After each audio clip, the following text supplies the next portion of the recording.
दोस्तों आज हम बात करने वाले UFC 294 में होने वाले एक फ़ाइट के बारे में, जो कि अंशुल जुबली इस फाइट कार्ड में डेब्यू कर रहा है। अगर आप अंशुल जुबली को नहीं जानते तो मैं आपको बता दूं कि अंशुल जुबली भारत का पहला फाइटर है जो UFC का कॉन्ट्रैक्ट जीता है। अगर हम उसके कॉन्ट्रैक्ट जीतने की बात करते हैं तो वो फरवरी में रोड टू UFC में पार्टिसिपेट किया था और उसमें उसने राउंड 2 में अपने ओपोनेंट को हरा के UFC का 8 फाइट का कॉन्ट्रैक्ट जीता था।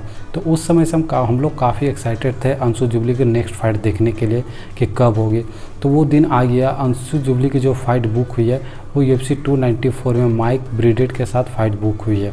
अगर हम बात करते हैं कि यह फाइट जो है वो अर्ली प्रीमियम कार्ड में हो रही है, तो इस फाइट को अगर आप देखना चाहेंगे तो जो मेन कार्ड है वो 11:30 बजे रात को स्टार्ट होगी। और ये जो फाइट है अंशुल जुबली की, आई थिंक मेरे हिसाब से 7 या 8 बजे, क्योंकि अर्ली प्रीमियम में है तो 7 या 8 बजे आपको ये शायद देखने को मिलेगी। वहीं अगर हम इस फाइट को लेकर के बात करते हैं तो माइक ब्रिडेट जो है वो 3 फाइट के लूजिंग स्ट्रीक पर है। वहीं अगर हम अंशुल जुबली की बात करते हैं तो अंशुल जुबली जो है वो अनडिफिटेड है, जिसका रिकॉर्ड 7-0 है। तो अंशुल जुबली अभी तक एक भी फाइट अपने फाइटिंग करियर में नहीं हारा।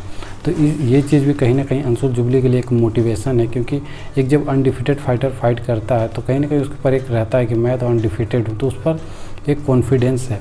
वहीं अगर हम बात करते हैं तो अंशुल जुबली ने इस फाइट को लेकर हाल ही में एक इंटरव्यू दिया था। उस इंटरव्यू में उसने काफ़ी चीज़ें बताई, जैसे कि उसने कहा कि इस फाइट को लेकर के मैं काफ़ी एक्साइटेड हूँ क्योंकि इंडिया का मैं पहला फाइटर हूँ जो UFC में डेब्यू कर रहा हूँ और इंडियन फैंस भी जो हैं वो काफ़ी इस फाइट को लेकर के एक्साइटेड है। और मैं चाहता हूँ कि जब मैं परफॉर्मेंस करूँ तो मेरे जितने भी फ़ैन हैं उनको मैं कोई भी एक बोरिंग फाइट ना दूँ, मैं उसको एक एक्साइटेड फाइट दूँ। अगर मेरा ओपोनेंट अगर स्ट्राइकिंग करेगा तो मैं स्ट्राइकिंग में भी उससे हराऊँगा, और अगर वो रेसलिंग करेगा तो मैं रेसलिंग में भी उससे हराऊँगा। तो इस चीज़ में पता चलता है कि अंशुल जुबली कहीं ना कहीं इस फाइट को लेकर के काफ़ी कॉन्फिडेंस है। और आए दिन आप देखिएगा तो अंशुल जुबली अपनी ट्रेनिंग वीडियो अपलोड करते रहता है। वहीं अगर अंशुल जुबली ने कहा कि वो कब तक UFC में परफॉर्मेंस करने के लिए अबू धाबी निकलेगा, तो उसका कहना है कि UFC का जो 294 जो फाइट कार्ड होने वाला है वो 10 दिन पहले अबू धाबी जाएगा और वहाँ पर जाके फिर वो परफॉर्मेंस करेगा, ट्रेनिंग करेगा। अभी तक वो अबू धाबी के लिए नहीं निकला है। तो इस फाइट को लेकर के हम लोग काफ़ी एक्साइटेड है। अब देखना यह है कि अंशुल जुबली किस तरीके से परफॉर्मेंस करता है इस फाइट को जीतने के लिए।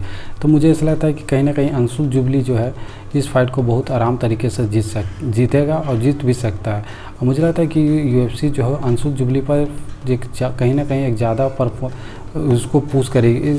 इसका कारण मैं बताता हूँ, क्योंकि देखिए अंशुल जुबली जो इंडिया को रिप्रेजेंट करता है और इंडिया कहीं ना कहीं एक बहुत बड़ा मार्केट है एक MMA को एक्सप्लोर करने के लिए। अगर आप देखेंगे तो जेंग वैली जो है वो चाइना का है, तो डेना वाइट और UFC चाहती है कि जेंग वैली चैम्पियन बने ताकि फ्यूचर्स में चाइना में वो अपने MMA को एक्सप्लोर करे। उसी तरीके से इंडिया भी एक काफ़ी बेहतरीन स्पोर्ट का मार्केट है।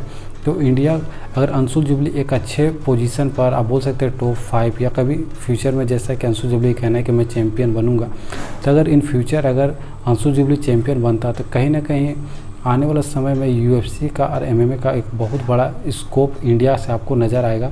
और आने वाला समय में कहीं ना कहीं MMA या UFC जो है वो इंडियन मार्केट को एक्सप्लोर ज़रूर करेगा। तो इस चीज़ को भी लेकर के हो सकता है कि UFC जो है अंशुल जुबली को एक काफ़ी बेहतरीन फाइट दे और उसे पुश करे। तो मुझे लगता है कि इस फाइट की, अगर हम इस फाइट के बारे में बात करते हैं तो माइक ब्रिडेट वर्सेस अंशुल जुबली की फ़ाइट में अंशुल जुबली मुझे लगता है बहुत आराम तरीके से इस फाइट को जीत सकता है। सो दोस्तों ये थी एक छोटी सी वीडियो, आई होप आपको पसंद आई होगी। अगर पसंद आई तो इस चैनल को ज़रूर ग्रो करें ताकि मुझे वीडियो बनाने में और आपको वीडियो देखने में दोनों को मज़ा आए। तो चलिए हम मिलते हैं नेक्स्ट वीडियो में।